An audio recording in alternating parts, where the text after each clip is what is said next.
नमस्कार दोस्तों, Manu short and classes में आपका हार्दिक स्वागत है। दोस्तों, हमारे द्वारा आज टेस्ट नंबर 5 लिया जा रहा है। आप सभी इसका अनुवाद करें और हमारे टेलीग्राम ग्रुप पर जेपीजी या पीडीएफ बनाकर अपलोड करें। धन्यवाद। डिक्टेशन स्टार्ट होगी 100 शब्द प्रति मिनट ठीक 3 सेकंड बाद। स्टार्ट। नए कृषि कानूनों को लेकर किसानों का रुख लगातार तीखा होता जा रहा है, तो इसके पीछे बड़ा कारण सरकार का उदासीन, टालमटोल वाला और हठधर्मी रवैया है। अब स्थिति यह है कि दिल्ली की सीमाओं पर धरना दिए बैठे किसानों ने संसद के करीब पहुंचकर अपनी समांतर संसद चलानी शुरू कर दी है। उनका कहना है कि सांसद आम लोगों का वोट पाकर ही संसद पहुंचते हैं। वे याद रखें कि सदन में किसानों की बात उठानी है। सरकार किसानों से बात नहीं कर रही, इसलिए उन्हें अपनी बात रखने के लिए यह तरीका निकालना पड़ा है। इस समांतर संसद में किसान नेताओं ने निर्वाचित सांसदों को धमकाया भी कि अगर वे किसानों की मांग को संसद में नहीं उठाएंगे तो उन्हें इसका नतीजा भी भुगतना पड़ सकता है। हालांकि ज्यादातर विपक्षी दल शुरू से किसानों की मांग के समर्थन में रहे हैं।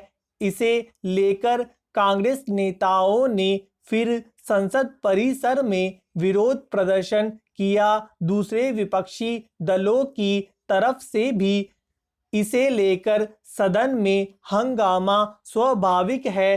किसान आंदोलन को चलते 8 महीने हो गए। कड़ी सर्दी, धूप और बारिश झेलते किसान सड़कों पर डेरा डाले हुए हैं, मगर सरकार की तरफ से व्यावहारिक रास्ता निकालने की पहल अब तक नहीं दिखी है।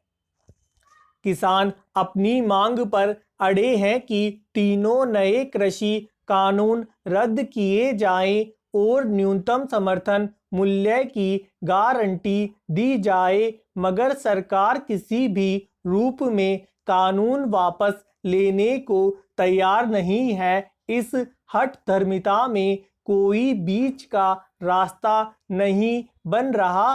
कानून बनाना सरकारों का काम है, मगर उसे लेकर अगर नागरिकों की तरफ से कोई आपत्ति दर्ज कराई जाती है तो उस पर विचार करना, उन कमियों को दूर करना भी सरकार का ही दायित्व है। हालांकि सरकार कहती रही है कि वह किसानों के सुझावों के मुताबिक उन कानूनों में संशोधन को तैयार है, पर जिन बिंदुओं को लेकर किसानों को ऐतराज है उन पर वह बात ही नहीं करना चाहती। दरअसल ये कानून जिन स्थितियों में पारित कराए गए उससे ही सरकार की मंशा पर सवाल उठने शुरू हो गए थे।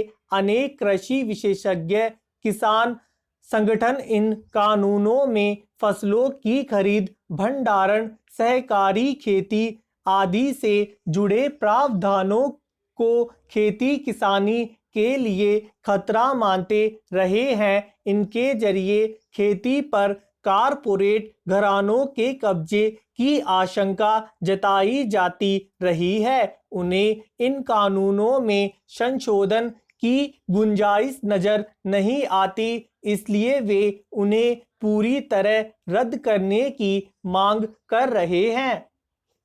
कानूनों को उचित ठहराने के लिए सरकार ने कभी तार्किक ढंग से बात नहीं की, बल्कि उसने इस आंदोलन को ही बदनाम करने की कोशिश करती अधिक देखी गई। पहले इसे देश के एक छोटे से हिस्से के किसानों का आंदोलन बताया गया, फिर इसे खालिस्तान समर्थक कहा गया, फिर अनेक तरीकों से धरने पर बैठे किसानों को परेशान करने की कोशिश की गई। अनेक किसान नेताओं और उनका समर्थन कर रहे लोगों पर राजद्रोह का मामला दर्ज करके उन्हें जेलों में डाल दिया गया। इस तरह किसानों की नाराजगी लगातार बढ़ती गई। अगर सरकार सचमुच इस आंदोलन की गंभीरता को